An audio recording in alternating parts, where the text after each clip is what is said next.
So mga tol, magandang balita po para sa mga fans ni former 3 Division World Champion Janrel Casimero, sapagkat opisyal na pong inannounce ng Treasure Boxing Promotion kanina lang na kasado na ang laban ni Casimero, at ang rumor na makakalaban nito na si Saul Sanchez mga tol, nagkatotoo nga po. Dahil si Saul Sanchez po talaga ang makakalaban ni Casimero ngayong October 13 na gaganapin sa Yokohama, Bukodan, Japan. 10-rounder bout sa Super Bantamweight Division.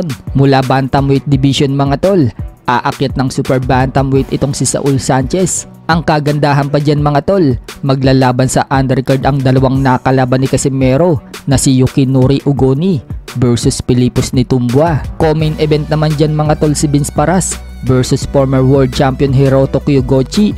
Magsisilbing nga pong trilogy ang laban na yan. Undercard nga din po dyan ang former world champion Japanese Masataka Taniguchi. To be announced naman po kung sino ang makakalaban niya. So magkakasabay nga po ang laban ni Casimero mga tol sa laban ni Takuma Inoue. October 13 din kasi ang laban nitong si Takuma mga tol kontra dito kay Seiya Tsutsumi. Tapos kinabukasan mga tol October 14, laban naman po yan ni Junto Nakatani versus Tanasa sa Lapat. So ang gaganda nga po ng mga laban na yan mga tol sa Japan sa October 13 at 14. Kaya markahan nyo na mga tol ang inyong mga kalendaryo. Nag-umpisa na nga din po tumakbo itong si Saul Sanchez mga tol. Sa post nito sa kanyang social media account, pinapalakas na nito ang kanyang stamina. Wika nga din po ni Sanchez mga tol, malaking laban daw itong si Casimero para sa kanya. Maging si Cuadro Alas mga tol, puspusa na din ang pag-iinsayo. Nagpasilip nga po si Casimero ng clip ng training niya. Wika pa ni Casimero mga tol, 15% pa lang umano ngayon ang ipinapakita niyang lakas. Pero pumuputok na nga po ang mga suntok ni Casimero.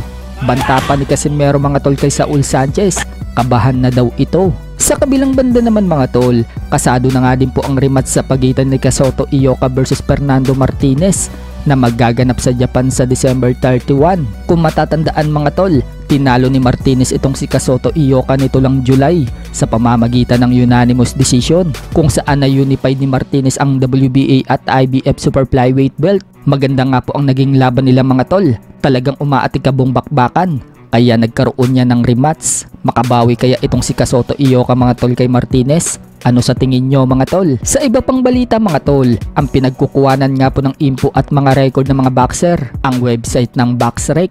Tinanggal na nga po ng BoxRec mga tol ang lahat ng record mula dito sa WBA. Kaya kung pupunta po tayo sa BoxRec mga tol, lahat ng champion sa WBA, wala na po tayong makikitang record dyan sa BoxRec. Example na lang mga tol dito kay undisputed na Oya Inoue. Kung pupuntahan po natin ang record niya sa BoxRec, wala na po tayong WBA belt na makikita kay Inoue. Tinanggal nga po ng BoxRec ang WBA mga tol matapos makipagsosyo ng WBA dito sa kakumpetensya ng BoxRec, ang Fight Packs. Dahil sa pakikipagsosyo ng WBA dito sa Fight Packs mga tol, diyan na tinanggal ng BoxRec lahat ng record na meron sila mula sa WBA. Layunin umano ng Fight Packs mga tol na maging number 1 sila pagdating sa mga impormasyon ng boxing. So maraming nga po ang malilito mga tol dahil madalas na pagkuhanan talaga ng impormasyon itong BoxRec.